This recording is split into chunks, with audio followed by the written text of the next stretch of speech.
말을 하면 어머님들이 좀 많이 놀라시는 것 같아요. 아이들에게도 사생활이 있다라고 저는 표현을 하거든요. 엄마들도 엄마이기 이전에 여성으로서 나라는 한 사람으로서의 사생활이 있겠죠. 나도 친구들과 만나서 이야기를 나누고 직장에 많은 시간을 보냈었고 또 주부로서의 삶도 있었고 남편이나 아이들은 모르는 엄마의 사생활이 있듯이 우리 아이들도 엄마나 아빠가 모르는 학교, 학원, 친구들과의 사생활이 분명히 있을 텐데 그게 너무나 궁금하단 말이죠. 도대체 우리 아이는 어떻게 지내고 있는 걸까? 어떤 친구들과 어울리는 걸까? 학교에서는 과연 선생님에게 사랑받는 아이일지 친구들과는 잘 지내고 있을지 너무나도 궁금했던 우리 아이의 사생활. 또 어떤 때는 이런 생각도 드실 거예요. 얘는 대체 누굴 닮아서 저러는 걸까? 라고서 맨날 생각이 나죠. 분명히 내가 10살 동안 힘들게 내가 품었고 내가 낳은 내 새끼인데도 하고 있으면 내 새끼가 아닌 것 같아요. 남편을 닮아서 저러는 건가? 아니면 다른 누군가를 닮아서 저러는 건가? 대체 왜 저러지? 라고 생각이 들 때도 분명 있으셨을 거고요. 또 때로는 아이의 눈으로 아이의 마음을 직접 들여다볼 수 있다면 얼마나 좋을까. 왜냐하면 우리가 어른이 돼서 바라보는 세상과 아이들이 바라보는 세상이 분명 다를 텐데 우리는 더 이상 아이들의 눈으로 아이들의 시선에서 세상을 바라보기가 힘들었던 건 아니었을까. 그래서 오늘 이 자리는요. 우리 아이 마음 알기라는 주제로 이 학교 표준화 심리검사를 통해서 우리 아이의 성격뿐만 아니라 아이의 학교 생활, 또 앞으로의 행동까지도 한번 예측해보는 그런 시간이 됐으면 좋겠습니다. 우선 이 검사에 대해서 설명을 드리면요. 빅5라고 하는 성격 이론에 근거하고 있는데요. 모든 문화권에서 성별과 연령에 상관없이 공통적으로 나타나는 5가지 성격 요인을 발견하게 됩니다. 이게 어떤 의미냐면요. MBTI 같은 경우는 사실 요새 많이 유행을 타고 있지만 크게 과학적으로 인정받지 못하고 있는데요. 이 빅5라고 하는 성격 이론은 100년이 넘어가는 심리학 역사상 현재까지 가장 과학적이고 근거에 기반한 성격 이론이고요. 이 성격 이론이 심지어 학업 수행도 예측을 하고요. 고혈압 발병 여부까지 예측을 하고 때로는 암까지도 예측할 수 있다는 연구 결과들이 발표되면서 우리의 성격뿐만 아니라 전반적인 행동 양식을 보여주는 정말 위대한 성격 이론이지 않을까 싶습니다. 특히 이 부분이 저는 가장 마음에 드는 것 같아요. 성별과 연령에 상관없이 모든 문화권에서 나타나는 성격 이론인데요. 저희가 동영상으로 함께 한번 살펴보도록 할게요. Theory of the Big Five personality traits claims that we can describe ourselves with 5 main characteristics: open, conscientious, extrovert, agreeable, neurotic. Each of us varies in how much of each trait is shown in our personality. In order to understand what each trait really means, let's look at these 5 characters and how they cope after they wreck their boat and are stranded on an island in the middle of the ocean. Open Odalia is excited and interested in exploring this beautiful island. The exotic nature inspires her. She has collected stones, shells and blossoms to decorate the entrance of the bamboo hut that she built for everyone. She feels this is an opportunity to learn so many new things.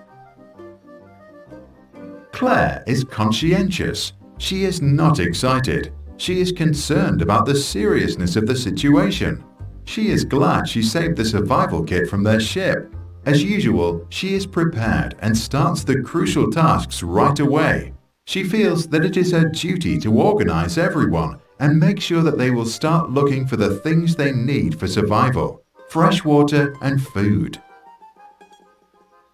Extrovert Emile is thrilled because they all survived. He feels a strong need to talk and share his happiness. He gathers everyone to celebrate their survival and to tell them about his plan to explore the island together.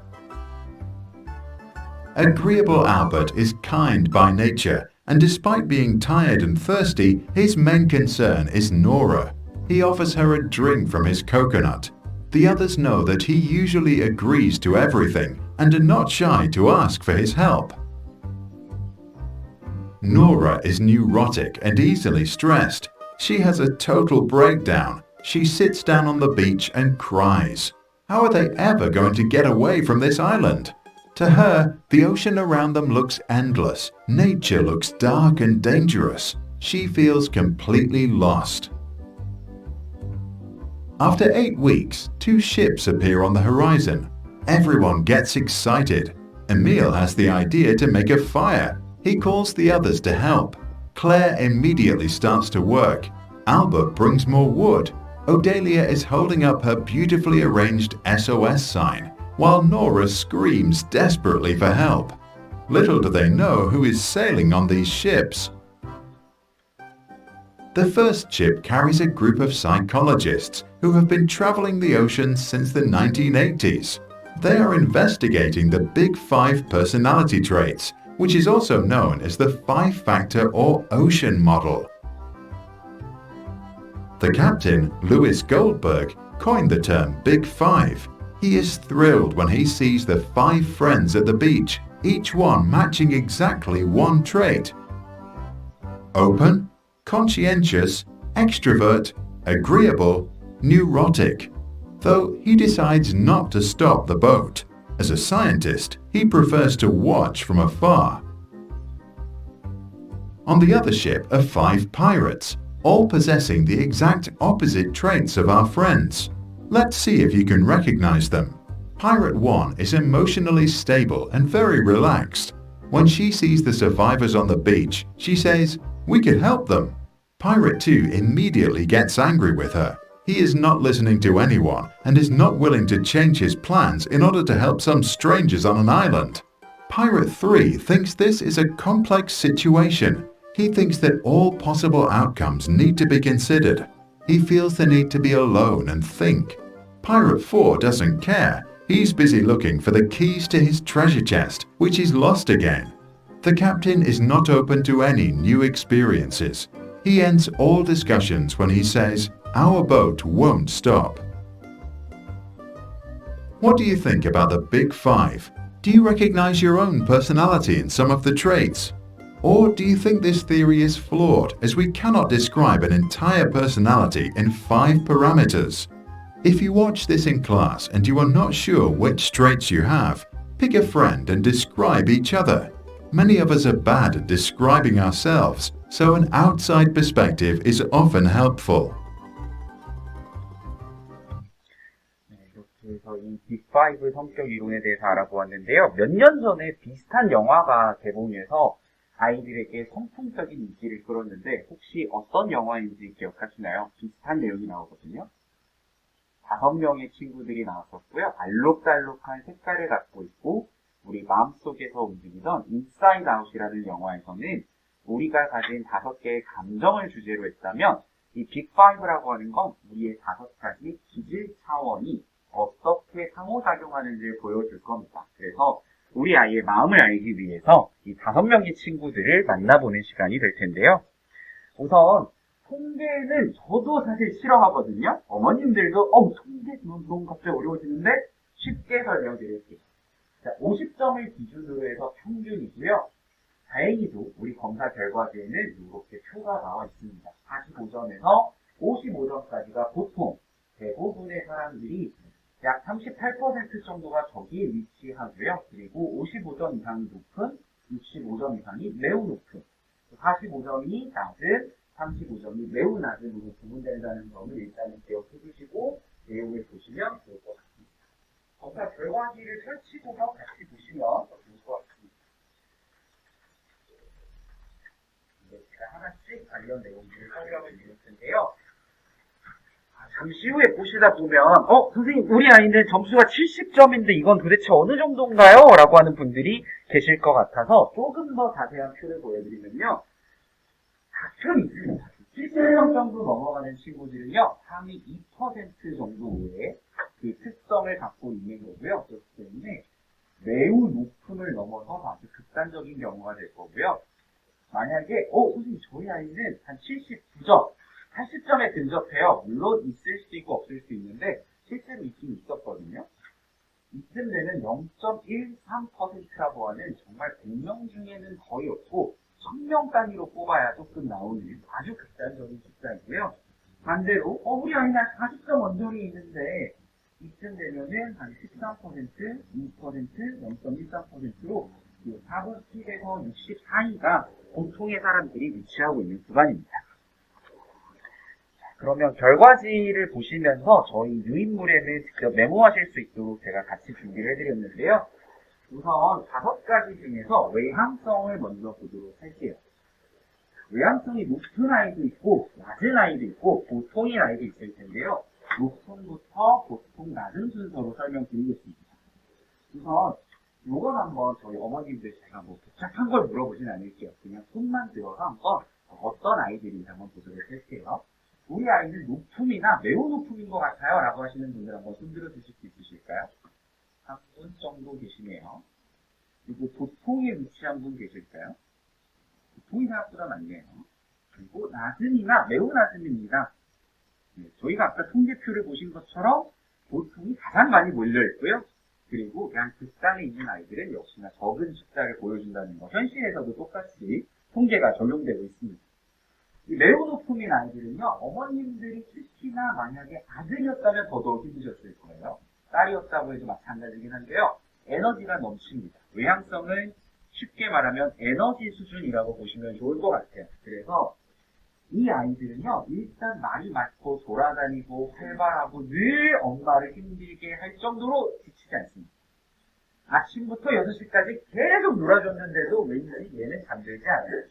그래서 우리 얘는 에너자이저인가? 아니면은 쟤는 도대체 언제쯤 방전될까 싶은데 방전되지 않아요. 물론 엄마나 아빠가 똑같이 외향적이라면 같이 놀고 있을 테니까 문제가 안 될 텐데 나는 너무 내향적인 사람인데 외향적인 아이를 만났다고 하면 참 힘드셨을 거고요. 이 보통에 있는 아이들이 선생님 도대체 보통은 그럼 뭔가요? 외향적인 것도 아니고 내향적인 것도 아니고 양향적이라는 용어를 쓰는데요. 어떤 때는 외향적인 에너지가 넘치고 사람들과 막 돌아다니다가도 어떤 때는 또 혼자 있는 걸 좋아하는 내향적인 모습을 보여주기도 하는데요. 이때 내향적인이란 용어가 정통적으로는 소극적이다, 소심하다란 동료처럼 쓰였었는데 그렇게 인식하시면 안 됩니다. 내향적이다라는 거는요, 에너지의 흐름이 안을 향한다는 의미이기 때문에 나는 혼자 있어도 괜찮아. 혼자 있어도 편안하고 옆에 사람이 있어도 그럭저럭 괜찮은데 너무 많으면 기가 빨린다라는 의미로 이해하시면 좋을 것 같아요.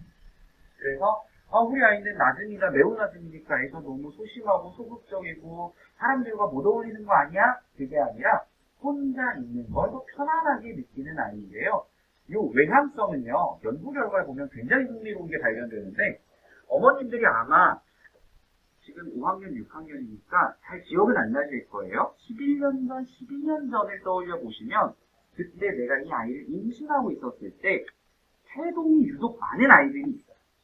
끊임없이 발로 엄마 배를 쿵쿵쿵 차가지고 우리 아이는 나중에 커서 축구 선수가 되려나 봐 라고 생각하셨던 분들, 그 아이들은요 외향적인 아이들입니다.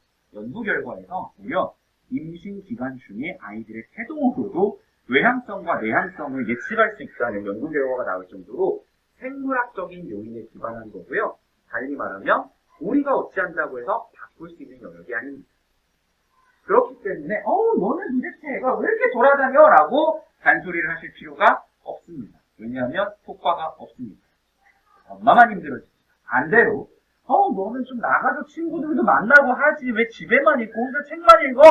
밖에 안 나갈 겁니다. 왜냐하면 생물학적으로 그렇게 프로그래밍 된 아이고요. 그거를 따지고 싶으면 엄마와 아빠 본인들이 다시 한번 되돌아보셔야겠죠. 분명 둘 중 한 명을 닮았을 테니까요. 그럼 양향적인 아이, 오히려 이 아이들이 어떻게 보면 좀 더 적응적인 면모를 보일 수는 있겠지만 이 자체가 문제가 되진 않습니다. 그런데 여기가 사실은 어머님들이 좀 더 세심하게 보시면 좋을 것 같아요. 뭐냐면 내향적이면서도 사회성이 높은 이런 아이도 있을 수 있어요. 의대도로 표현되는 아이들이 있는 건데 대부분은 이렇게 몰려있긴 합니다. 낮음에 몰려있고 높음에 몰려있고 보통에 몰려있긴 한데요. 이렇게 지그재그로 나오는 경우에는 좀 능력이어서 우리 아이는 이런 특성이 있구나 라고 보시면 좋을 것 같아요. 두 번째, 지배성이 이게 어떻게 보면은 학교 학교폭력과도 약간은 관련성이 있어요. 왜 그러냐면 자기 주장을 안 하는 친구고 자기 주장을 많이 하고 과시하는 친구다 보니까 이런 것들이 좋게 표현이 되면 리더십이 되고요. 친구들을 손솔하는 모습이 되는데 잘못하면 억지로 끌고 가는 순간 학교폭력이 됩니다. 그렇게 되면 저랑 다시 한번 만나시게 될 거예요. 제가 학교폭력 전담기구 소속 조원이기 때문에. 그런데 그런 불미스러운 일로 우리가 다시 만나기보다는 이런 학부모 연수를 통해서 만나야겠죠. 그래서 만약에 우리 아이가 지배성이 높다. 얘가 친구들하고 어떻게 지내는지 한 번 더 눈여겨보시길 바랍니다. 물론 이게 높다고 해서 그럼 우리 애는 학교폭력 발전한 건가요? 아니고요. 그럴 가능성도 있는데 다른 지표들과 조합이 돼요. 예를 들어서 이 아이가 사람에 대한 애정이 넘치면서 과시적이면 뭔가 주면서 계속 사랑을 표현하겠죠. 그런데 사람에 대한 애정은 낮은데 과시만 하면은 그때가 무서워지는 겁니다. 나는 너에 대해서 별로 좋은 건 없지만 내가 잘났으니까 날 선보이겠어. 이렇게 될 거기 때문에 이 조합들의 지표를 보셔야 되고요. 자격추구가 이게 어떻게 보면은 외향성의 가장 대표적인 특성인 동시에 2, 3번 자격추구가 높을수록 사실 행복할 가능성이 높습니다. 왜 그러냐면요. 이 친구들은 대담하고 모험적인이라고 써있는데요. 뭔가 일을 벌려요. 그러다 보니까 이것저것 시도하다 보면 대중에 얻어 걸려서 행복한 일들이 더 많아집니다. 그러면 우리 아이는 자격추구가 낮아서 단조롭고 안정지향적이라는데 그럼 얘는 행복할 일이 없는 건가요? 그렇다기보다는 이 아이에게는요, 어떤 게 행복이냐면 평화로운 일상 자체가 행복이에요. 그러니까 오히려 자격추구가 낮은 아이한테는 우리 에버랜드 가자, 롯데월드 가자, 이번에 춘천에 레고랜드가 생겼대? 피곤해. 자격추구가 낮은 아이는. 그럼 엄마는 이제 생각하는 거죠. 내가 애써서 레고랜드 힘들게 표까지 구해왔는데 우리 아들 딸내미는 싫다고 하고 저것들을 도대체 키워놓은 보람이 없어. 그런데 아이가 만약에 안정지향적인 아이라면 전학을 가는 것도 좀 힘들게 느낄 수 있고 놀러 가는 것보다는 사실 집에서 지내는 걸 더 편안하게 느낄 수 있을 거기 때문에 우리 아이의 기질이구나. 이건 내가 변화시킬 수 있는 부분이 아니라 받아들이고 수용해야 되는 부분이구나 라고 이해하시면 좋을 것 같아요. 이렇게 지그재그로 나타나는 경우가 있다면 그때는 위클래스로 아마 신청을 해주시면 제가 좀 더 자세하게 한 분 한 분 설명을 드릴 수 있을 것 같아요. 두 번째로 개방성은요. 새로운 경험과 변화에 대한 수용력이라고 써있는데 저는 이 빈칸에다가 보통 창의성이라는 용어를 같이 써줘요. 아이들한테 설명할 때. 그래서 전학을 온 아이들을 잘 지켜보면요. 전학을 왔는데 마치 이 학교를 6년째 다닌 것처럼 잘 지내는 아이가 있고요. 한 6개월이 지났는데도 얘는 계속 힘들어하는 아이가 있어요. 바로 개방성이 그걸 예측해주는 좋은 지표입니다. 제가 말씀드렸죠. 이 빅5가 고혈압이나 암 유병률까지도 예측하는 놀라운 이론이라는 거. 그렇기 때문에 이 개방성을 잘 보면요. 개방성이 높은 아이들은 이게 되게 웃기는 게 뭐냐면요. 외향성도 높고 개방성도 높은 애들이 있어요. 에너지도 높고 호기심도 많으니까 돌아다니면서 이것저것 하는데 외향성은 낮고 개방성이 높은 아이들이 좀 힘들어요. 뭐냐면 관심은 있는데 에너지는 딸려서 안 움직여요. 가고 싶은데 힘이 없어요. 그러니까 뭔가 욕구불만이 쌓이기 쉬운 아이들일 수 있고요. 이런 지표들의 조합을 우리가 좀 더 자세히 보도록 할게요. 여기서 보면 창의성이 높냐 낮냐 이게 어떻게 보면 문과 대 이과 구도로 보시면 좋을 것 같아요. 관념적이고 생각이 다양하고 상상력이 풍부한 아이들이 문과예요. 반대로 구체적이고 실질적이고 상상력이 없다. 우리는 상상력이 너무 빈약해? 달리 말하면 현실적이고요. 실용적인 아이라는 장점이 있습니다. 그렇기 때문에 우리가 전통적인 교육 관점에서는요. 마치 창의성이 굉장한 미덕이고 창의성이 떨어지는 우리 아이는 뭔가 큰일 날 것만 같은 그런 생각들 하기가 쉬운데요. 뒤집어서 생각해보면 우리 아이는 현실적이고 구체적이고 사실적인 것들을 더 잘 해낼 수 있는 아이고 창의성이 높다는 것도 물론 그것대로 장점이 될 수 있겠죠. 그래서 이 성격 유형들은요. 어느 한 가지가 무조건적으로 장점이 되거나 무조건적인 단점이라기보다는 상황에 따라서 달리 적용이 될 수 있습니다. 두 번째 정서성은요, 이게 엄마하고나 아빠하고의 관계를 잘 보여주는 지표예요. 뭐냐면, 사실 우리 애는요, 감정이 잘 있는 것 같아요. AI 같아요. 라고 하는 아이들이 있어요. 특히나 남자아이들이 이게 낮은 경우가 많아요. 태생적으로. 정서적으로 둔감한, 얘가 약간 좀 그냥 멍한 표정을 짓고 있거나, 딱히 얼굴 표정의 변화가 많지 않은 아이일 수 있고요. 반대로 정서적으로 민감하고 미적 관심이 높은 아이도 있는데, 이런 아이들은요, 사람을 상대하는 직업을 가지면 훨씬 더 잘할 수 있겠죠. 반대로 이 아이들은요, 엔지니어라든지 인재생이라든지 뭐 이런 분야들이 좀 더 편안할 거예요. 그런데 나는 사람들한테 정서적으로 둔감한 아이인데 서비스직에 갔다. 고통받는 거. 반대로 나는 정서적으로 너무나 민감한 사람인데 이것도 너무 높으면 힘들어요. 왜 그러냐면 이 감정 레이더가 너무 촉을 세우고 있다 보니까 모든 게 이 아이에게는 다 필터링이 되는 거고 모든 게 다 스트레스로 다가올 수 있어서 너무 높은 것도 사실 좋지만은 않는데 어느 정도 제가 보통 심리학에서는 요 평균 구간에 있는 사람들이 가장 적응적이다라고 표현을 합니다. 그리고 사고 유연성은 이게 어떻게 보면 창의성과 좀 비슷해 보이는데요.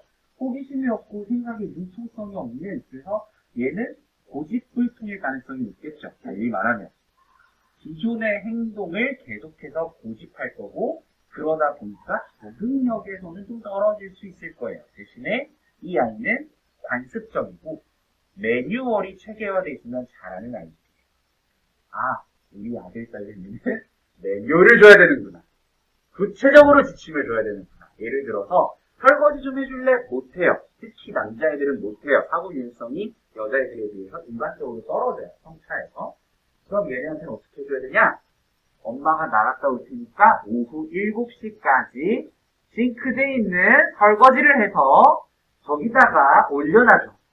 라고 구체적으로 지침을 내려주시면 잘해요. 왜냐하면 얘는 융통성이 없기 때문에 알아서 세제를 갖다 닦고 안 되지만 딱딱딱딱 절차를 알려주시면 잘하는 아이들이고요. 이 친구들은 반대로 호기심이 많고 생각이 열려있기 때문에 틀을 주면 싫어하는 아이들이에요. 그러다 보니까 이 아이들한테는 엄마가 알려주는 지침이 아니라 잔소리로 다가올 수 있겠죠. 그럼 어떻게 하면 되냐? 아이하고 물어보세요. 어떻게 하면 좋겠니? 엄마하고 함께 할 때 어떤 식으로 해보면 좋을까? 이때도 어떤이라는 마법의 단어를 쓰시는 걸 저는 추천드립니다. 그러면 이 아이들은 정말로 다양한 의견을 이야기해 줄 거고요. 오히려 우리들보다도 때로는 더 획기적인 아이디어를 보여주기도 합니다. 그럼 선생님 우리 아이는 보통이 있어요. 네, 이 양쪽 특성을 상황에 따라서 다 보여주는 아이일 거라고 저는 예상을 합니다. 그리고 친화성은요, 이게 어떻게 되면 이제부터가 좀 더 어머니들이 솔직한 주제예요. 친구 관계를 보여주는 지표고요. 더 나아가서는 앞으로 이 아이의 대인 관계 전반 혹은 연애나 결혼과도 관련된 부분입니다. 왜냐하면 사람에 대한 태도를 보여주거든요. 방금 전까지는 이 아이가 세상을 어떻게 바라보는지에 대한 내용이었다면 이 지표는요, 사람 그 자체를 보여주는데 친화성이 낮은 아이들은 이게 사실 걱정이 되죠. 딱 보면 우리 애들 친화성이 낮아? 사회성 떨어지고 얘는 뭐 사이코패스야? 뭐야? 막 걱정이 되실 텐데 그런 의미는 아닙니다. 제가 천천히 설명을 드릴게요. 친화성이 높은 아이들은 사실 뭐 크게 걱정하실 필요가 없어요. 잘 지낼 거예요. 아이들이랑. 일반적으로는 말이죠. 물론 이것도 일반적으로라고 표현하는 게 이따가 지표 해석을 보면서 보겠습니다. 그런데 친화성이 낮은 아이들이 여기도 약간 문과대 이과 구도가 저는 이게 우리나라에만 있다고 생각을 하지만 꽤나 인간을 잘 설명해주는 이분법적인 설명인 것 같아요. 물론 그 중간에 양향적인 사람도 있겠지만 여기 아이들은요 좀 더 문과적인 성향이 높을 거예요. 사람들을 좋아하고 그런데 이 아이들은 사람들을 싫어한다라기보다는 좀 불편하거나 사람들과 함께 있는 걸 선호하지 않기 때문에 대체로 공대생들이 이쪽이 많아요. 그렇기 때문에 우리 아이가 친화성이 낮다고 해서 얘는 사회성이 떨어지고 앞으로도 뭐 대인관계에 실패할 거고가 아니라 얘는 사람과 상호작용을 많이 하는 직업보다는 기계를 다루거나 동물을 다루거나 혹은 사람들과 만난다 하더라도 소규모의 사람들과 상호작용하는 게 더 편하겠구나. 반대로 이쪽에 있는 아이들은 여러 사람들과 함께 지내고 혹은 소규모의 사람들과 만나더라도 깊이 있는 인간관계를 추구하겠구나 라고 우리 아이를 바라볼 수 있을 거고요. 보통이 있는 아이라고 한다면 이 아이들은 적응적인 면모를 보여줄 거기 때문에 크게 걱정하지 않으셔도 됩니다. 여기부터 이제 좀 우리가 조심해야 돼요. 온정성. 이게 낮으면 걱정 좀 하셔야 돼요. 냉정하고 사람들과 거리를 두는. 그래서 앞서서 외향성이나 개방성 같은 경우도 사람들과의 관계에 영향을 미치는데요.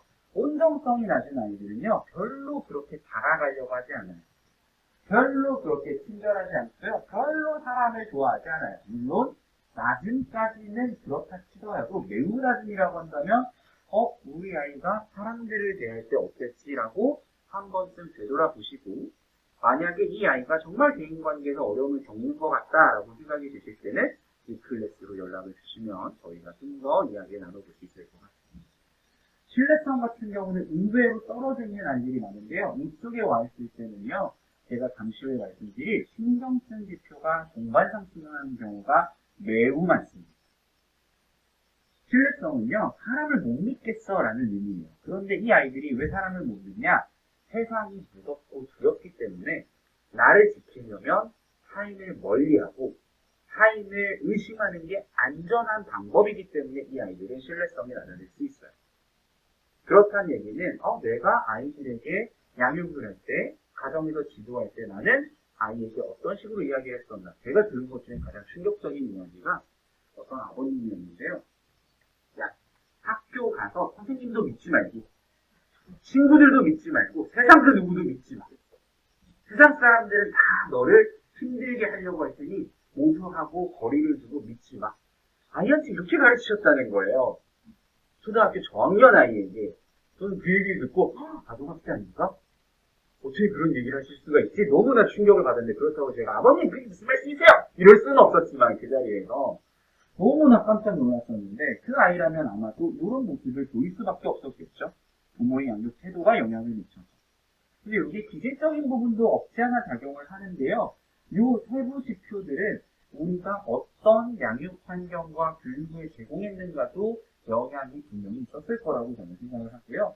반대로 그럼 저희 아이는 되게 수용적이고 사람을 잘 믿으니까 가는 거 아닌가요? 괜찮은 거 아닌가요?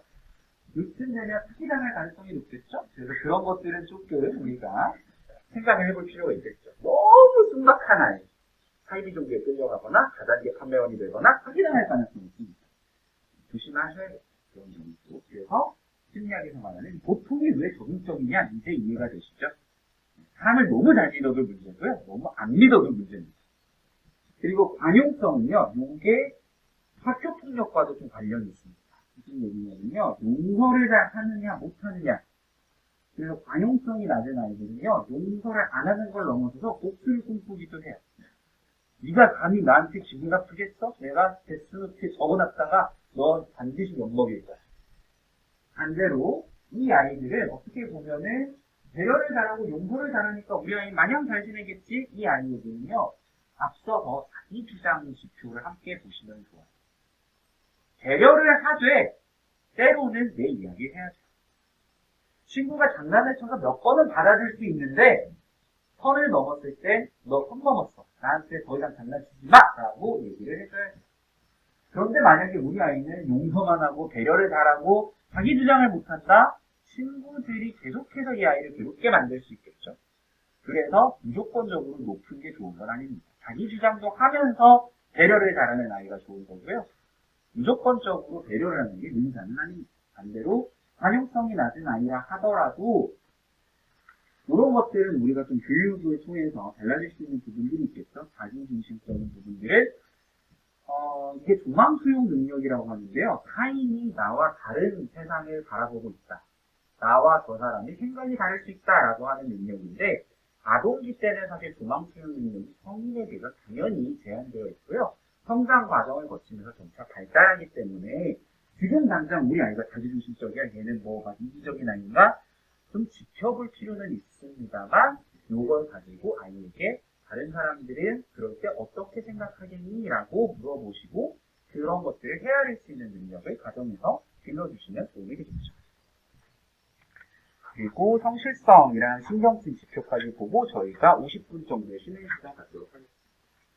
성실성은요, 어머님들이 가장 궁금해하시는 게 결국은 공부 아니면 친구거든요. 그런데 심리학의 아버지라고 불리는 사실 프로이트는 심리학자는 아니고 정신분석이라고 하는 개별 심리치료 학문을 발달시킨 사람인데요. 프로이트가 뭐라고 얘기를 했냐면 사람들이 심리치료를 가져오는 이유는 두 가지밖에 없어요. 일과 사랑의 문제. 불안한 것 자체가 문제가 아니고 불안해서 일을 못하거나 불안하기 때문에 내가 이 사람을 사랑할 수 없어서 우리는 고통을 느끼고 상담실에 온다. 그럼 아이들에게 있어서 일은 공부가 될 거고요.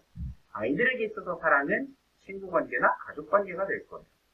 그래서 이 아이가 가진 기질이 취약한 부분들이 있다 하더라도 그걸로 인해서 일이나 사랑의 문제가 안 생긴다면 문제가 될 게 없는데 그런 기질적 취약성이 환경과 상호작용에서 스트레스가 되고 일이나 사랑이 안 되게 되면 보통 어느 쪽이 먼저 문제가 생겨요.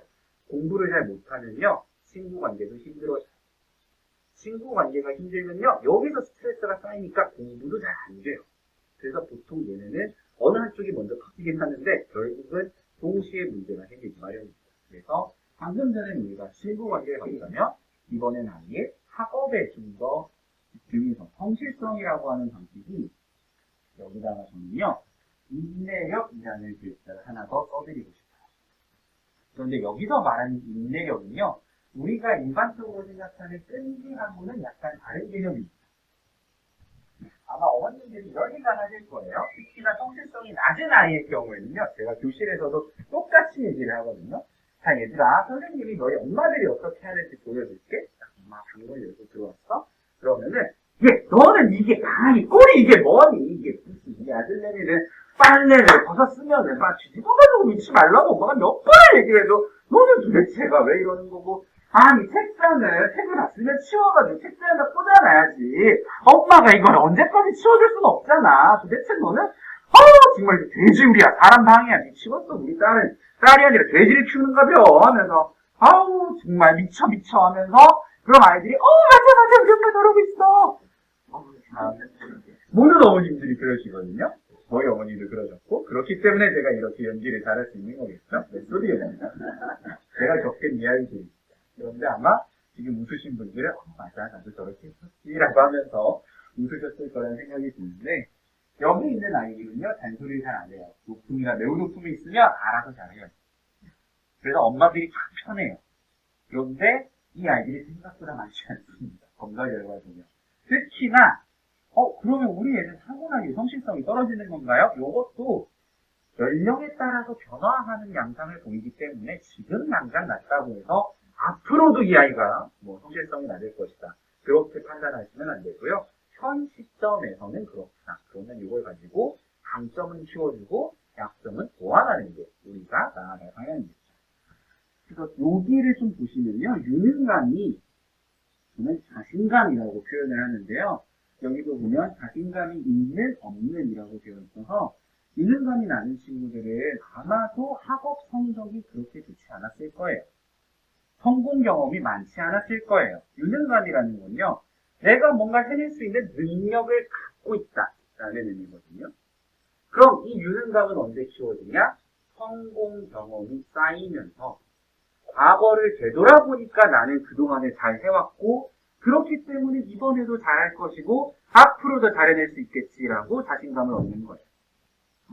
근데 선생님 우리 애들 영어도 힘들어하고 수학도 힘들어하고 이것저것 학교에서도 막 도움은 주셨는데 여전히 아이가 힘들어합니다. 어떻게 해야 될까요? 이 낮은 유능감 도대체 엄마 아빠가 어떻게 도와줘야 되나요? 학원에 보내야 되나요? 간단합니다. 유능감은요. 제가 키워드를 알려드렸죠? 성공 경험이에요. 근데 이 성공 경험이 꼭 학업뿐만이 아니라 가정에서도 얼마든지 우리가 해줄 수 있는 것이죠. 아이가 성공 가능한 과제를 주세요. 학습지 10페이지 풀어라! 힘들 거예요. 유능감이 낮은 아이. 그런데 학습지 한 페이지 우리는 가능할 거라고 생각하죠? 이 아이들은 힘들 수 있어요. 그럼 어떻게 하냐면 아이하고 정해보는 거죠. 어디까지 한번 해보면 네가 할 수 있겠니? 네가 할 수 있는 만큼을 정해서 그걸 지금 한번 해보자. 그리고 그 성공 경험에 반드시 보상이 따라줘야 됩니다. 그런데 우리가 잘 생각해보면요. 엄마들이 보상을 주기보다는 처벌을 참 잘했어요. 처벌은 뭐냐면 잔소리죠. 그리고 처벌을 아무리 해도 효과가 없었던 이유를 제가 여기서 간략하게 설명해 드리면요. 두 가지 조건이 있어야 돼요. 첫 번째는 수반성이라고 해서 이 행동이 일어나고 처벌이 밀접하게 관련이 있어야 돼요. 시간상으로. 근데 그 시간이 얼마냐? 3초. 아이가 숙제를 안 했어요? 하나, 둘, 셋. 너 왜 숙제 안 했어? 이렇게 하셔야 효과가 있어요. 그런데 불가능하죠. 현실에서는요, 아이가 숙제를 안 하고 그냥 시간이 흘렀어요. 이미 엄마는 퇴근하고 왔고 장 보고 왔고 근데 애가 짐짓 하고 있어요. 뭔가 화가 났어요. 그래가지고 아이한테 얘기를 하면 이 아이는 잠자고 있는데 엄마가 화를 냈다가 내는 거예요. 숙제를 안 했다? 그래서 화를 냈다가 아닙니다. 연결이 되지 않습니다. 3초 이내에 해야 되는데 현실에선 불가능하고 아니 그럼 선생님이 그 3초라는 거 불가능하다면서 어떻게 선생님은 그런 근거를 가지고 얘기하시나요? 이게 어떻게 발표된 거냐면요. 심리학자들이 연구실에서 페이지 안에다가 우지에다가 쥐를 가둬놓고 전기 충격을 가하는 방식으로 실험을 해서 얻어낸 수치입니다. 인간을 대상으로 물론 우리를 가둬놓고 전기 충격을 가한다면 끔찍한 일이죠. 그런 일은 있을 수 없지만 실험실 상황에서는 이게 통상 3초 정도라고 입증이 됐고 사람의 경우에도 그닥 잔소리나 이런 일련의 처벌들이 효과적이긴 어렵습니다. 그런데 처벌이 갖는 나쁜 부작용이 하나 있어요. 뭐냐면 효과는 없으면서 부정적인 자극이기 때문에 엄마하고 부정적 자극이 있어요. 엄마를 보면 엄마가 잔소리 한다, 그러니까 기분이 나빠진다, 기분 나쁨과 엄마가 연결이 돼. 그럼 이게 반복되면 어떤 상황이 되냐? 엄마 얼굴만 보면 짜증이 나는 거예요. 아빠만 보면 짜증이 나는 거예요. 너무 슬픈 이야기죠? 아니 내가 뭐 어쨌다고. 나는 우리 아이가 잘 되길 바랬고 우리 아이를 사랑하는 마음에서 한 건데 우리 아이는 날 보면 짜증을 낸다. 너무 속상하고 슬픈 이야기가 되겠죠? 그래서 잔소리나 처벌은 사실 효과적이지 않고요. 유능감을 키워주기 위해서는 보상과 감화를 주시면서 성공 가능한 경험을 많이 늘려주세요. 그런데 이때도 그럼 성공 가능한 경험이니까 쉬운 걸 줘야 되나? 너무 쉬운 걸 주면 오히려 유능감이 늘지 않습니다. 초등학교 5학년, 6학년 아이한테 1 더하기 1은 뭐게? 야 맞았어! 너무 똑똑하다! 이거는 장난치는 거죠. 이 아이에게 있어서 대략적으로 70% 수준, 70에서 80% 정도는 이 아이가 이해할 수 있고 한 20% 정도가 새로운 내용이 예를 들어 영어 같은 경우도 전체 질문 내용의 단어 중에서 7, 80%를 아는데 20%를 모르는 걸 아이가 성공할 수 있게끔 주시는 거예요. 수학 같은 경우도 이 문제 난이도가 너무 높거나 너무 낮은 게 아니라 중간 정도 난이도로 해서 아이가 약간의 도전감을 느끼되 충분히 성공할 수 있도록. 근데 문제를 우리가 막 조절하기는 어렵잖아요. 그러면 힌트를 주거나 하는 방식으로도 아이의 성공 경험을 늘려줄 수 있겠죠. 그리고 조직성 같은 경우는 여기 때문에 우리가 사실 잔소리를 해요. 아이가 꼼꼼하지 않아요. 우리는 책상이 지저분해요. 옷을 정리를 못해요. 맨날 빨래가 뒤집어져 있어요. 양말을 맨날 난 이거 뒤집느라 미치겠어요. 도대체가 정말 설거지는 바르지 않고 빨래는 세트 넣어주면 좋겠는데 이 아이들은 잘해요. 계획적이고 주의 깊은 아이들. 그런데 보통 이 아이들이 즉흥적이고 꼼꼼하지 않다 보니까 엄마 입장에서 뭔가 좀 힘든데요. 좋게 말씀드릴게요. 즉흥적인이라고 썼잖아요. 이 아이들은요, 추진력이 있는 아이일 수도 있어요.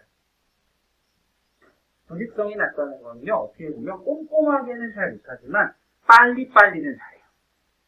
자, 그럼 우리는 어떻게 해야 돼요?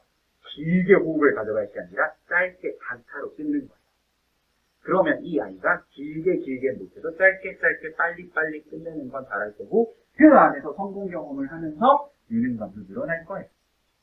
그리고 나서 이거는요, 사실 나이가 좀 들어야 조직성이 사실 올라가요. 제가 이걸 왜 이렇게 말씀을 드리냐면 여기 아버님들이 아무도 안 오셨는데 물론 다들 직장에 계시겠죠. 그래서 이걸 녹화를 해서 드릴 건데 성차가 있어요.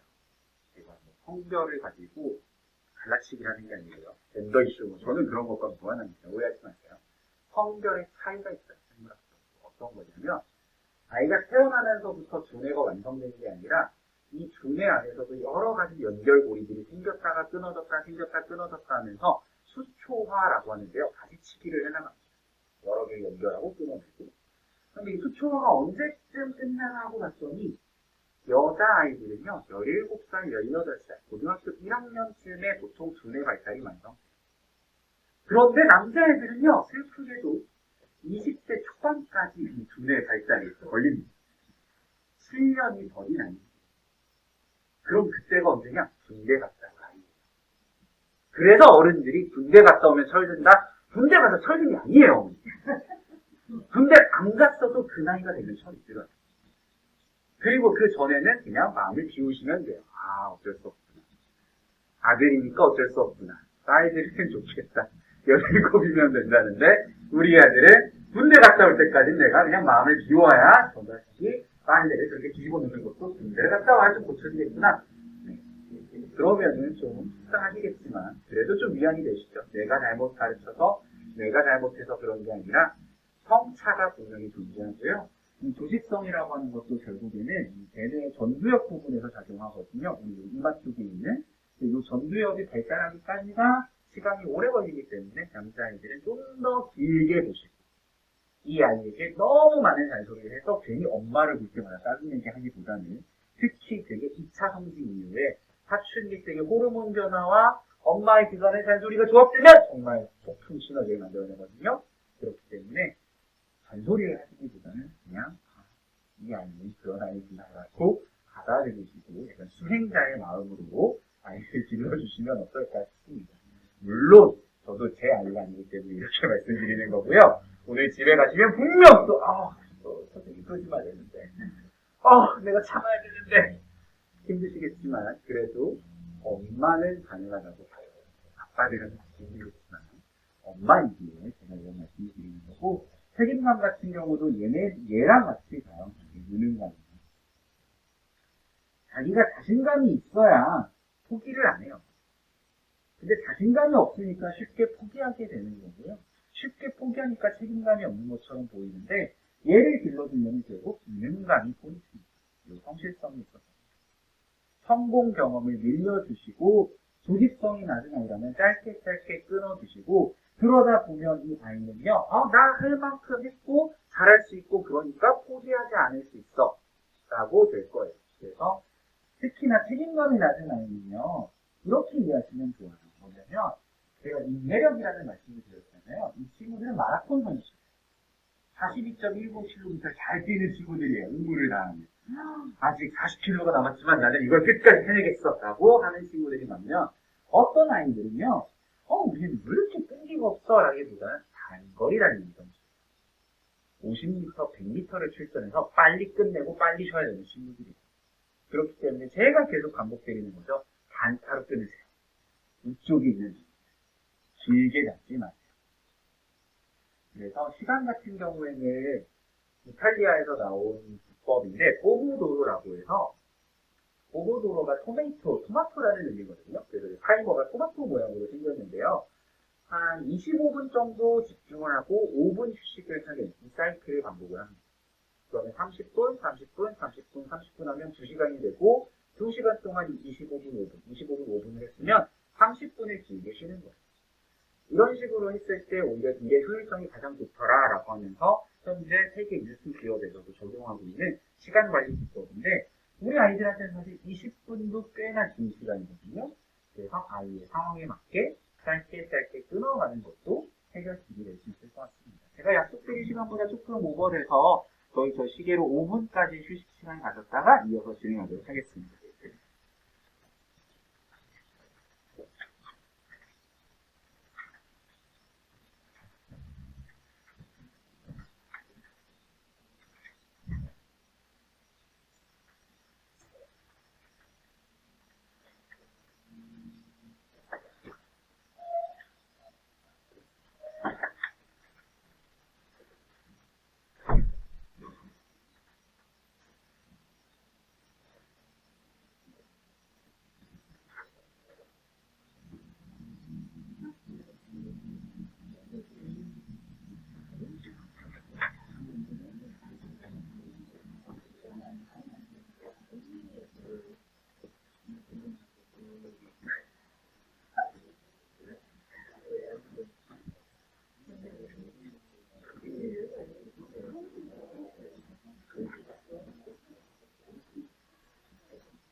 아직 쉬는 시간이 남으셨고요.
5분까지 쉬고 있는데 조금 일찍 딴 데서 시작하시는 게 나으실까요?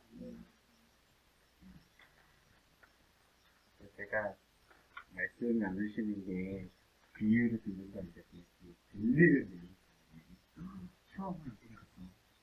우리 트라우마 가능성이 있나 봐. 그런 말씀을 하셔서 신경 쓸 부분을 같이 한번 보시면 좋을 것 같아요.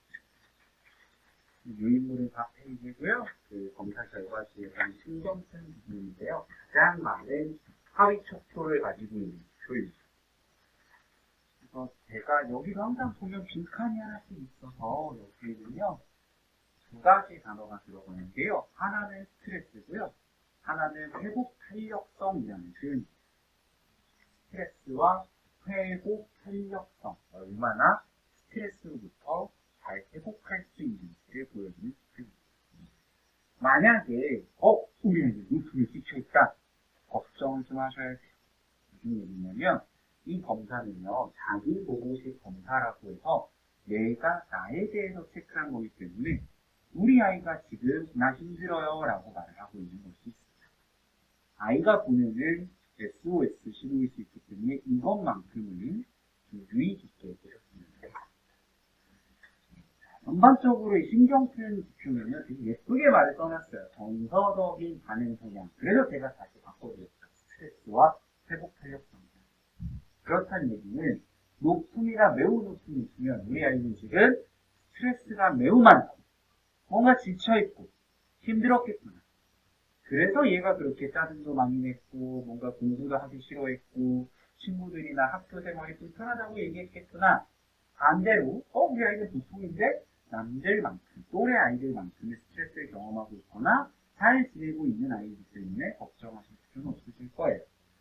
낮음이나 매우 낮으면 우리는 행복한가 봐요 라고 얘기할 수 있을 텐데 이것도 긍정해야 했습니다. 일단 이쪽이 회복 탄력성이거든요. 스트레스를 받아도 쉽게 퉁퉁 챙겨내면서 회복하는 아이들이에요.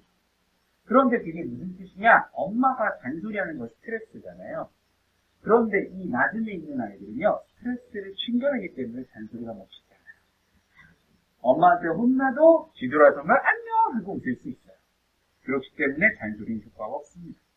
그럼 반대로 이쪽 아이들은요. 엄마까지 왜 그래? 난 그래도 삶이 힘들어. 벅차라고 얘기하기 때문에 잔소리를 하면 안 되고요. 잔소리도 효과가 없고요. 제가 계속 반복하는 건 이러나 저러나 잔소리가 효과적이게 할 수 있습니다. 그럼에도 불구하고 우리는 계속 욱하죠. 이게 막 뭔가 이 난잡한 상황을 보고 있노라면 우리도 사람입니다. 엄마이기 전에 선생님이기 전에 화가 나긴 하지만 다시 한번 우리 그래도 어른이니까 배웠으니까 나는 그래도 학부모 연수까지 참여하는 지적인 엄마니까 나는 이렇게 교육받을 수 있고 연수도 들었고 우리 아이를 더 잘 키우기 위해서 그래 잔소리를 하기보다는 아이의 마음을 한번 알아보자라고 접근하시면 좋을 것 같은데요. 우선 불안이나 우울 같은 경우에는 이게 높으면 확실히 아이들이 좀 티가 팍팍 나요. 불안이나 우울이 높은 아이들. 그런데 만약에 선생님 우리 아이는 내향적인 아이예요 라고 한다면 티가 잘 안 났을 수 있어요. 조용하기 힘들어했을 가능성이 커요. 내향적인 아이들이 우울과 불안이 높았다면. 반대로 우리 아이는 외향적인데 우울이나 불안이 높아요? 그랬다고 한다면 열심히 치료를 했겠죠. 나 힘들어 라고 맨날 얘기를 해서 그만 좀 얘기해. 엄마도 힘들어. 엄마도 오늘 니네 아빠가 글쎄 비트코인이 미쳤나봐. 엄마도 힘들어. 그만해 라고 할 정도로 아이들이 팍팍 티를 냈을 수 있고 티를 전혀 내지 않았을 수도 있는데 일단 중요한 거 아이들이 보내는 SOS 신호다. 무시해서는 안 된다. 내가 볼 땐 그렇게 불안해 보이지 않았는데 집에서는 잘 지냈는데 아이가 사생활이 있다고 제가 말씀드렸어요. 우리가 모르는 아이의 사생활이 바로 이겁니다. 엄마에게 말을 했을 수도 있고 안 했을 수도 있는데 일단 지금은 본인이 힘들다고 얘기를 한 거고요. 이게 왜 중요한 지표냐면요. 검사를 할 때 제가 아이들한테 얘기를 해줘요. 이 검사 결과는 너희 부모님이나 선생님이 아실 수도 있다. 애들도 다 알아요. 사실 5학년, 6학년 되면 눈치가 있기 때문에. 그럼에도 불구하고 나 힘들어요 라고 체크했던 건 나 좀 제발 도와주세요. 나 지금 너무 힘들어요. 라고 우리에게 구조 신호를 보내는 거랍니다. 왜냐면 아무리 힘들어도 숨기려면 숨길 수 있거든요. 자기보고식 검사기 때문에. 내가 지금 당장 죽고 싶어도 나 괜찮아요 라고 체크할 수 있거든요.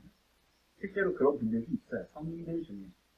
그런데 지금 우리 아이들은 본인이 어떤 상태인지를 이야기하고 있는 거기 때문에 우리가 유심히 봐야 되는데요. 적대감이 높다. 이때부터 아이들이 학교폭력이나 엄마나 친구나 힘들 수 있어요. 하면 애가 화를 내고 참지 못하고 버럭버럭 화를 내는데 그러면 얘가 또 뭔가 인성이 문제가 있는 건가? 아동기 때는요, 이 우울하면 짜증이 있어요. 성인의 우울은요, 나 너무 슬프고 힘들고 무기력해가 우울인데, 아동 청소년기에는요, 짜증으로도 나타납니다. 유독 우리 애가 짜증이 늘었다. 원래 이런 애가 아니었는데, 최근에 늘었다. 우울한 겁니다. 아이들은 그래요. 어른과 다르기 때문에.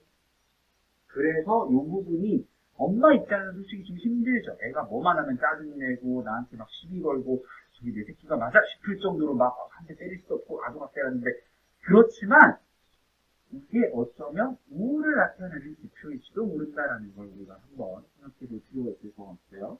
만약에 적대감이 높으면서 아까 친화성 A라고 하는 지표가 낮다면 그때 정말 위험심입니다. 난 사람이 싫어. 근데 뭔가 화를 나. 그럼 때리겠죠. 화가 나도 사람이 좋으면 참겠죠. 그래서 이 단일 지표가 문제가 아니라 조합을 잘 보셔야 되고요. 또 충동성도 굉장히 중요한 지표인데요. 얘가 어떻게 보면 사고를 저지르느냐 안 저지르느냐를 보여줘요. 무슨 말씀을 드리냐면요. 우울이랑 불안이 높아요. 나 너무 힘들고 살기 힘들어요. 근데 충동성도 높다? 그러면 자살이나 자해로 이어질 수 있겠죠. 그런데 우울이나 불안한데 충동성이 보통이거나 낮은 상태라면은 행동으로까지 이어지진 않겠죠. 가능성이 적겠죠.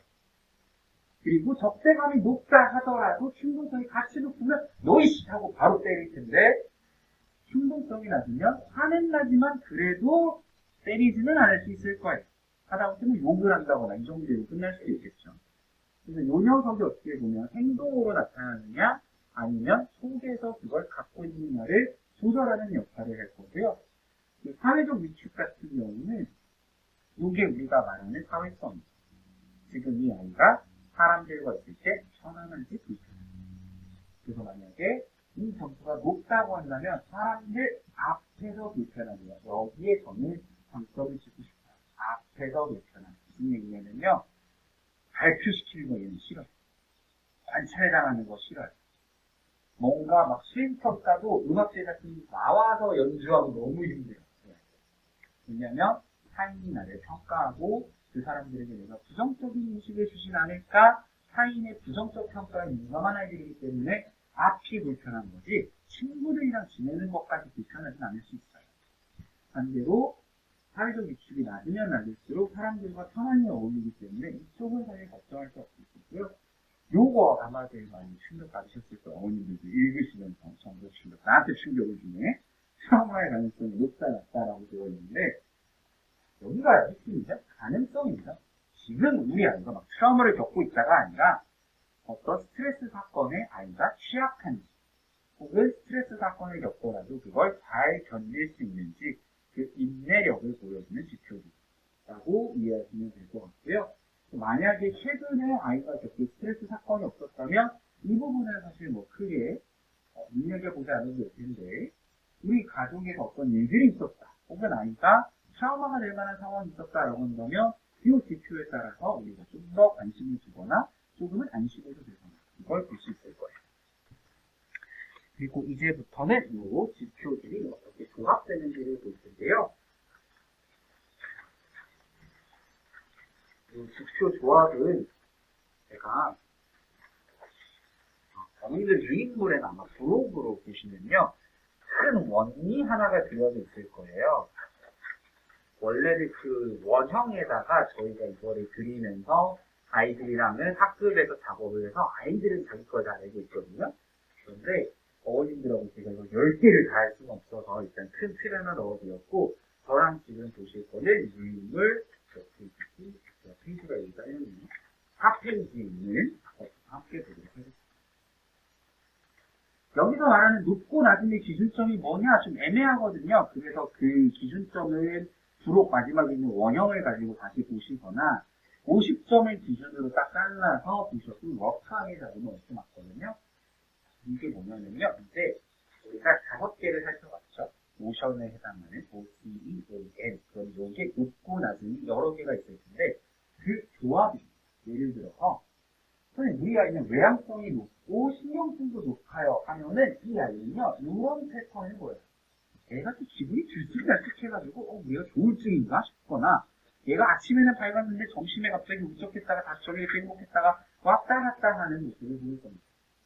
그런데 이게 만약에 신경증이 뭐 한 52점 정도, 뭐 낮은 점수고 외향성도 뭐 한 55점으로 이렇게 찍혀있는 아이와 우리 아이는 신경증이 한 60 정도 되고 외향성도 65.5 이렇게 높은 아이하고는 정서 변화의 폭이 다를 거예요. 그래서 제가 마지막 부록에 넣어드린 걸 보시면 이 원형에서 바깥쪽에 점이 찍힐수록 그 아이는 더 많은 특성을 보여줄 거고요. 안쪽에 위치하고 있을수록 그런 특성이 적게 나타날 겁니다. 또 어떤 아이들은 이 선에 걸치는 아이들이 있거든요. 그런 경우에는 이 두 가지 특성을 모두 보이는 아이가 될 텐데요. 요거는 제가 샘플로 하나 지금 보여드릴게요. 아이들이랑은 이 작업을 같이 했었는데요.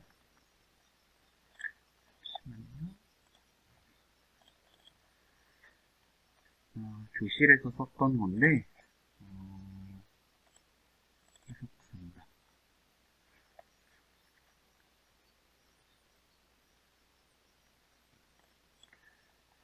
아이들 버전이라 좀 더 컬러풀하죠. 네, 그림도 많고, 이렇게 나의 감정 스타일이라고 되어 있는데, 어머님들이 드린 자료에는 이 지표들을 제가 일부러 빼놨어요. 왜냐면 각각의 조합을 비교해 보시면서 쓰실 수 있고, 이 그림을 10개를 적으실 수는 없다 보니까, 예를 들어서 외향성이 한 60점 정도 되면은 여기 있을 거고요.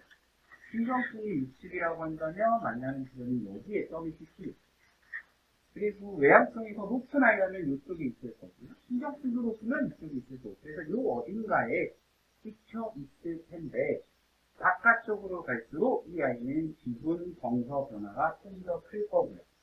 이 안쪽 바운더리에 찍히는 아이라고 한다면 그렇게까지 정서 변화의 폭이 크지는 않을 거다라는 것을 보여드리는 겁니다.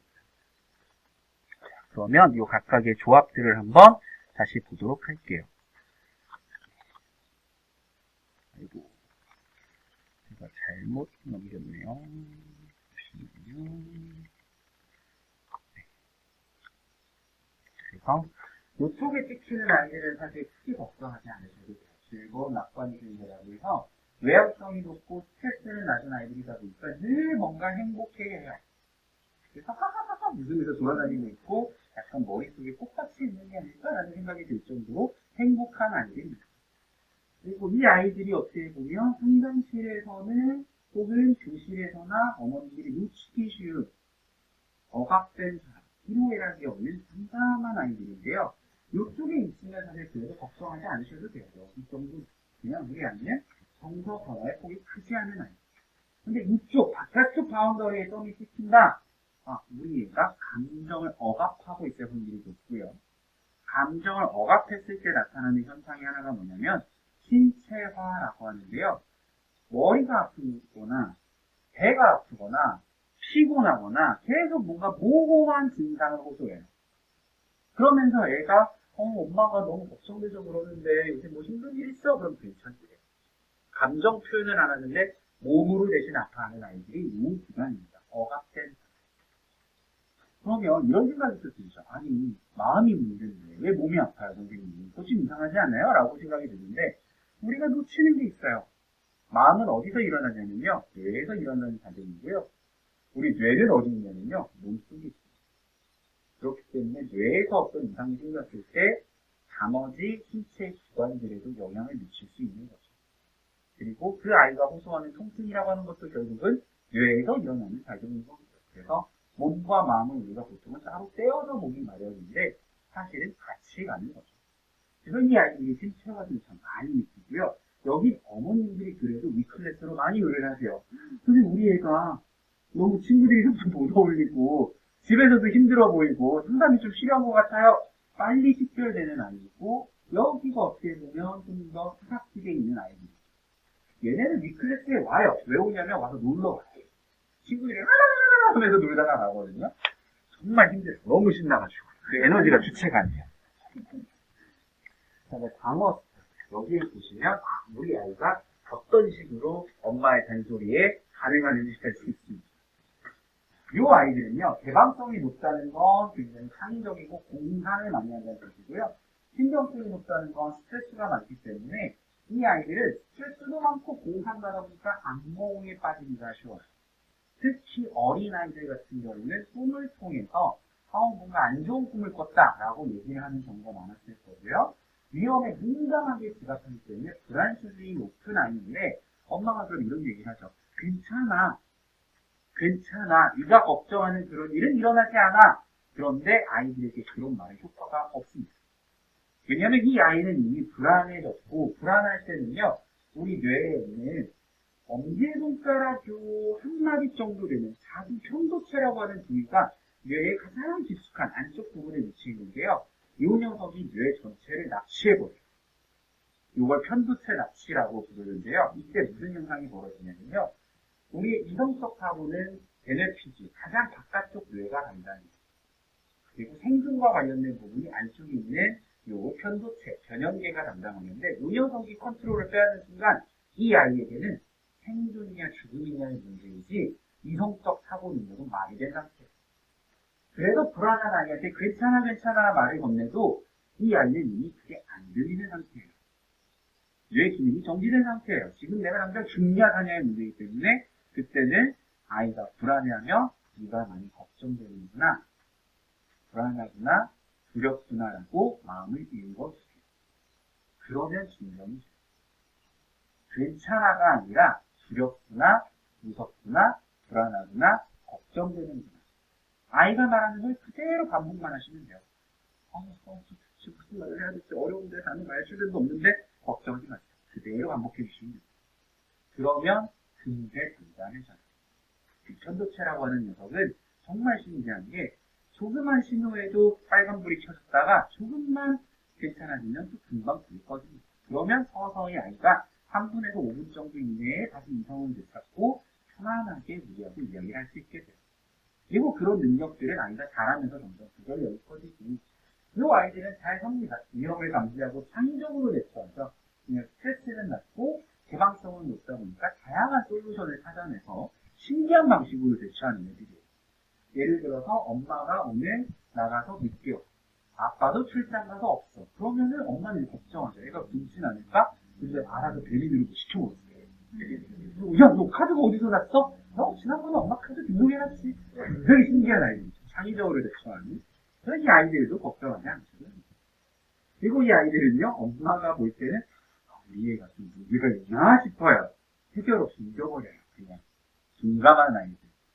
아까 꽃밭에 살고 있는 그 친구들이랑 비슷한 케이스죠. 그래서 혼나도 변화가 없어요. 잘 잊어버려요.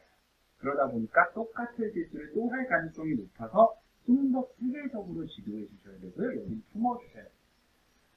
이 아이들이 위클래스 또입니다. 원시적이고 비효과적인 방어기 뭐냐? 부인과 억압 이런 것들이. 나 그런 적 없어. 거짓말이에요. 자기가 다 해놓고 한 적이 없대요. 접시를 깨부숴가지고 분명히 여기 깨져 있는데 집에 얘밖에 없었는데 자기가 안 했대요. 그럼 엄마가 볼 때는 얘가 거짓말하는 게 너무 뻔한데 자기는 끝까지 안 이래. 왜냐하면 방어기제라고 하는 건 무의식적으로 일어나는 거기 때문에 아이가 의도적으로 막 엄마를 속여가지고 내가 이 상황을 모면하겠어 이런 명확한 게 아니고요. 자기를 지키기 위해서 자기도 모르게 하는 자동적인 반응 패턴인데 그게 원시적으로 나타날 가능성이 있는 아이들이기 때문에 이 아이들은 알려주시면 돼요. 교육이 필요한 아이들이에요. 그럴 때 네가 안 했다고 얘기를 하기보다는 이렇게 얘기를 하면 엄마가 이렇게 도와줄 수 있다. 얘기를 해도 괜찮다라고 교육을 해주시면 도움이 될 수 있을 겁니다. 그 다음에 분노 톤. 이것도 친구 관계나 가족 관계에서 굉장히 많은 영향을 주고받는 부분들인데요. 요건 제가 교실에서 아이들이랑 설명을 했었어요. 왜냐하면 이 친구들을 분노에 대한 죄책감을 느끼고 상처받고 화를 잘 안 내요. 일사분명 아니에요. 그래서 얘들아 미안해 하고 이렇게 약간 좀 쭈구리가 되어 있는 이하분면에 있는 아이들은 편안해서 모욕과 반대에도 잘 있고 용서하는 애들이 막 나한테 화를 내서 괜찮아 하고 챙겨내요. 호호 하면서. 그 다음에 얘들이 뭐냐면 아까 제가 말씀드린 그 복수하는 데스노트 쓰는 그 애들이 내면 분노와 공격성을 포인트에 이룹니다. 계획적으로 분출해요. 그래서 얘네가 저는 참 무서워요. 너, 나 힘들겠어? 내가 너 욕먹일 거야. 기억해주겠어. 적어두면 물론 이쯤에 있으면 괜찮아요. 걱정하지 않으셔도 돼요. 그런데 어머 왜 누가 우리 애가 바깥쪽에 있냐? 그때는 리프레스를 오시면 돼요. 그때는 요건 좀 대응이 필요할 수 있어요. 전문적인. 그리고 이 아이들이 엄마들이 사실 가장 힘들어요. 왜냐면 그냥 막 쏘아붙여요. 엄마가 상처받는 건 난 모르겠고 난 할 말은 해야겠어 하면서 막 쑤셔요. 그럼 엄마도 사람인지가 상처받겠죠? 막 가슴에 비수가 푹푹 날아와 꽂혀요. 그러거나 말거나 내리고 있는 아이들이에요. 그래서 얘네들이 사실은 대하기가 힘든데 걱정해야 될 건 얘네들일 수 있다는 거죠. 차라리 얘들은 말이라도 해요. 물론 말을 너무 날석해가지고 우리가 속상하지만 얘들은 몰래 일을 저지르기 때문에 얘네가 저는 더 위험하다고 생각합니다. 그럼 어떤 식으로 상호작용할지 보여드릴게요. 이 친구들 화를 잘 못 내요. 소심해요. 그래가지고 혼자 이러고 그냥 가만히 있어요. 근데 그 모습이 뭔가 마음에 안 들지. 4번이 와가지고 야! 넌 뭔데 또 그렇게 소심하게 쭈구리처럼 그러고 앉아있어. 친구들이랑 좀 어울리고 놀아. 막 얘가 상처받고 말고 신경을 좀 막 내리고 자요. 그러면 그걸 보던 2번은 옆에서 허허 웃고 지나가요. 그럼 얘는 넌 또 뭔데 쳐웃어? 하면서 또 화를 내죠. 얘는 굉장히 화가 많은 아이인데 막 내리고 자요. 그때 얘는 몰래 정리를 오늘 5교시 교실에서 한성기가 혜정이에게 욕을 했다. 담임선생님에게 신고해야겠다. 학교폭력으로 학교에서 내쫓아버리겠다. 뭐 이런 걸 적고 있어요. 그럼 그걸 본 얘는 넌 또 뭘 적고 있는 거야? 하면서 또 화를 내고 또 적어. 나에게도 화를 냈다. 얘네는요 바로 화내지 않습니다. 다 적어놔요. 다 기억해요. 그래서 제가 위험하고 무섭다고 말씀드리는 거예요. 차라리 얘는 담임선생님이 그 자리에서 개입을 해서 생활지도를 하는데 그 자리에. 근데 얘들이 나중에 학교 폭력으로 신고하고, 뭐, 나중에 가서 일이 터지고, 뭔가, 얘 아무 말도 없다, 갑자기. 왜? 이런 경우가 여기를 좀 주의하셔야 돼요. 물론, 제가 계속 말씀드리죠. 안쪽에 있으면 걱정하지 않으셔도 됩니다. 바깥쪽이 문제입니다. 그 다음에 흥미 스타일은 우리 아이들의 흥미 패턴, 이것도 아마 쇼핑하러 갔을 때 떠올려보시면 정말 이게 잘 들어왔는데요. 일사분면에 있는 아이들은 개방성도 높고 외향성도 높아요. 돌아다니는 것도 좋아하고 신기한 것도 좋으니까 뭔가 희한한 걸 자꾸 찾아요. 얘들은 남들이랑 똑같은 거 말고 신기한 거, 새로운 거, 다양한 걸 좋아하는 아이들이라서 옷을 산다고 하더라도 요새 말로 좀 힙한 거, 약간 무슨 홍대병 걸린 것 같은 그런 옷을 나중에 입고 있을 가능성이 커요. 10년 뒤에. 되게 희한한 옷을 스트릿 패션이라고. 그리고 이 아이들은요. 내성적인 아이들은 도전과 사생활이 유지되는 식으로 안정적인 걸 좋아해요. 왜 그러냐면 개방성은 높다 보니까 새로운 걸 하고 싶어요. 근데 힘이 없어요. 그래서 생각만 하고 하지 않아요. 나도 어디 놀러 가고 싶다. 새로운 걸 하고 싶다. 근데 너무 힘들어. 그냥 있습니다. 그래서 뭔가 좀 불만족이 쌓일 가능성이 있고 이 아이들은 개방성도 낮고 새로운 것도 싫고 돌아다니는 것도 싫으니까 혼자서 집에 있는 게 가장 좋은 집돌이 집순이들이에요. 그래서 이 아이들은 교실에서도 너희들은 집에 있는 거 좋아하지? 맞아요. 집이 최고예요. 굳이 뭐하러 밖에 나가요? 이런 얘기들을 하거든요. 그래서 얘네들은 사실 어머님들이 볼 때는 사회성 떨어지는 거 아니야 싶은데 그게 아니라 단지 이걸 선호하는 아이들이고요. 귤적 소리죠. 얘네들이 엄마들한테는 오히려 좀 힘들어요. 자꾸 뭘 사달라고 해요. 그것도 뭔가 유행에 맞춰서 매번 바뀌어야 되는 아이들. 유행하는 것들을 사람들과 들으십니다. 왜냐면 새로운 것들을 하기보다는 뭔가 계속 쫓아다니긴 하는데 새로운 건 싫으니까 유행 타는 걸 쫓아서.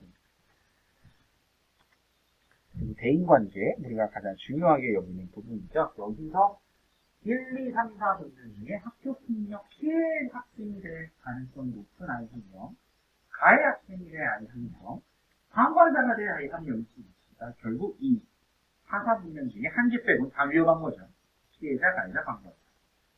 환영자. 이 친구들이 친화성이 높아요. 사람 좋아해요.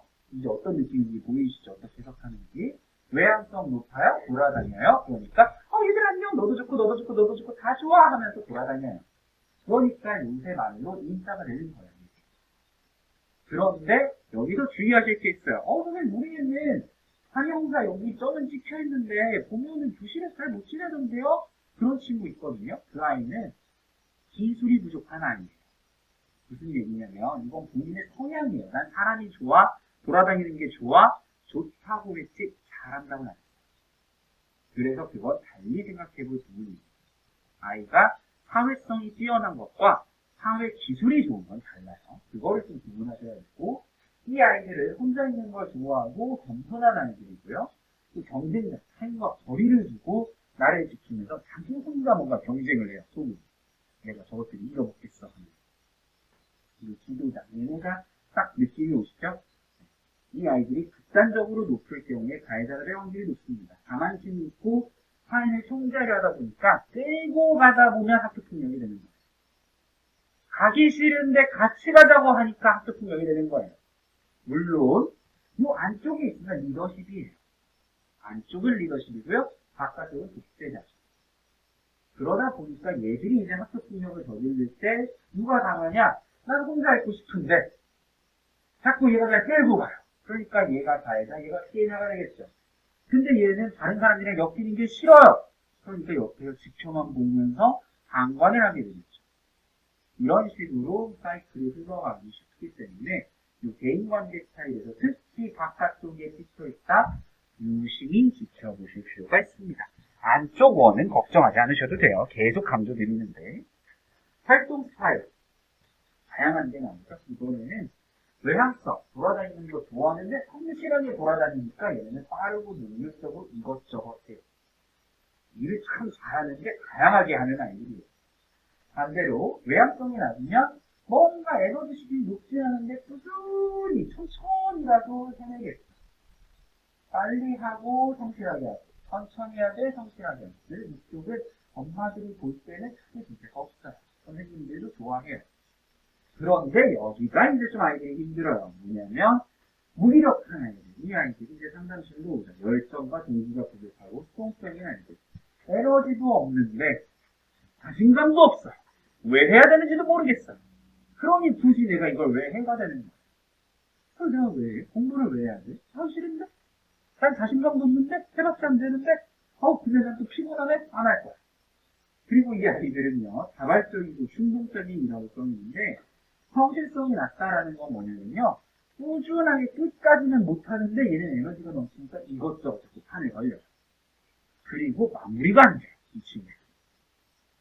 그래서 그런 점에서 뭔가 하나 끝내기 전에 딴 걸로 또 관심이 이동하고 이거 끝내기 전에 또 이동하고 그러다 보니까 이게 너무 주의가 산만하고 충동적인 것 같아요 싶은데 이 아이들한테는 제가 팁을 확실하게 드릴게요. 뭐냐면 명확하게 지시사항을 주시고요. 그리고 시각자극으로 지시를 주세요. 뭐냐면 엄마가 돼 안 돼라고 말로 하는 것도 좋은데 저는 이제 교실 상황에서도 담임 선생님들한테 똑같이 말씀드려요. OX 팻말 같은 거 인터넷에 1,000원, 2,000원이면 사거든요. 그런 거를 된다 안 된다 보여주시면 훨씬 잘 먹죠. 그리고 이 아이들은 자극을 좀 통제해 줄 필요가 있겠죠. 주변 상황을 좀 정리해놓고 주의 집중력이 흐트러지지 않게. 왜냐면 뭔가가 있으면 눈길이 막 이리저리 움직이는 아이들이다 보니까. 그 다음에 태도 스타일. 여기도 재밌는 내용들이 나옵니다. 이게 정치사상도 여기 예측을 해주는 몰랐어요. 물론 학교이기 때문에 저는 정치적 균형이 중요하거든요. 개방성이 높고 추가적인 사람들. 사람들은 좋은데 새로운 걸 추구하다 보니까 진보적인 성향을 띠게 돼요. 사람들을 위해서 새로운 걸 하겠다가 진보적인 사람이에요. 그런데 사람들이 좋은데 나는 새로운 거 사실 그렇게 썩 좋지 않아. 근데 사람들이 잘 살았으면 좋겠어. 그러니까 전통을 지키는 게 되는 거예요. 평화를 사랑하는. 그리고 이쪽은 뭐냐? 사람들은 그렇게 별로 썩 좋지 않아요. 싫어요. 근데 새로운 것도 싫어요. 다 싫은 거죠? 그러다 보니까 난 인간을 믿지 않아. 인간성에 대한 편의적. 훈육과 터벌을 지지하는 힘의 논리를 따르는. 그래서 여기에는 결연한 신뢰다라고 거창하게 표현을 했지만 이 부분이 참 무서운 것 같아요. 인간성에 대한 행위와 훈육과 처벌을 지지하는. 이게 언제적이냐면 어머님들이 학교 다녔을 적 학교 모습을 떠올리시면 돼요.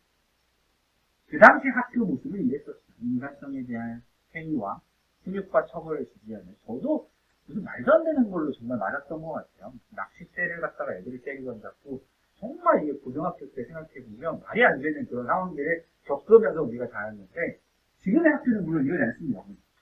절대 이러면 안 되고요. 지금의 학교가 추구하는 건 이쪽 이쪽이 좀 더 맞는 것 같아요. 정보적인 성향이.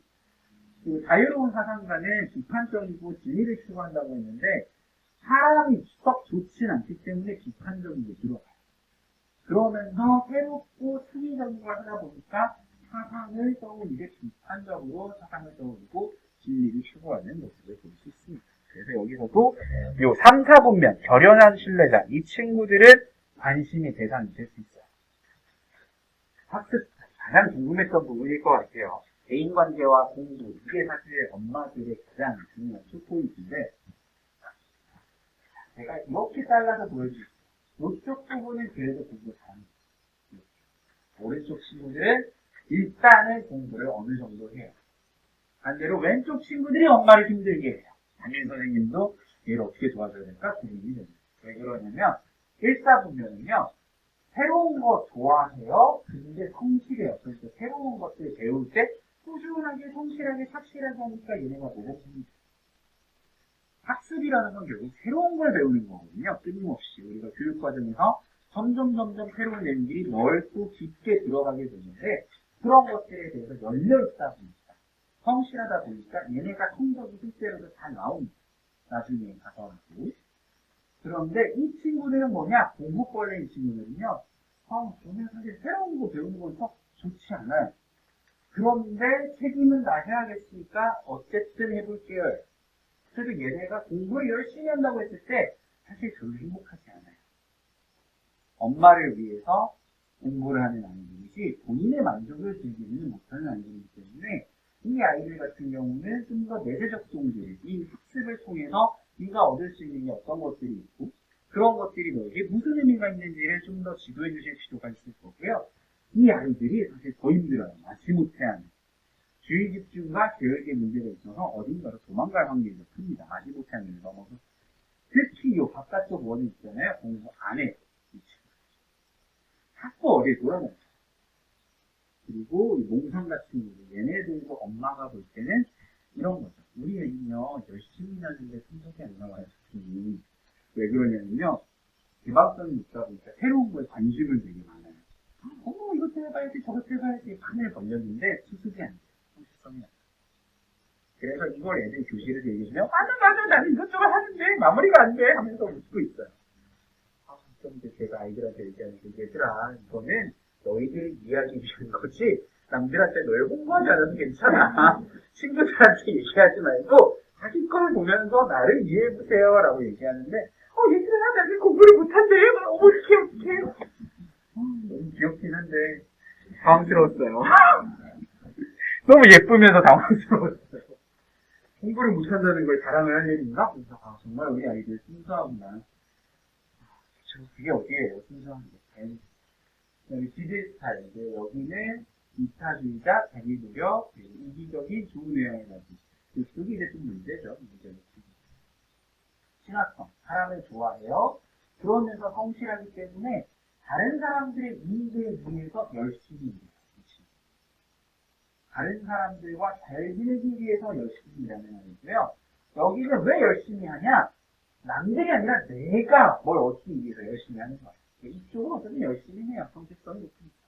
단지 열심히 일하는 것의 기준이 남들을 위한 것인지 나를 위한 것인지의 차이고요.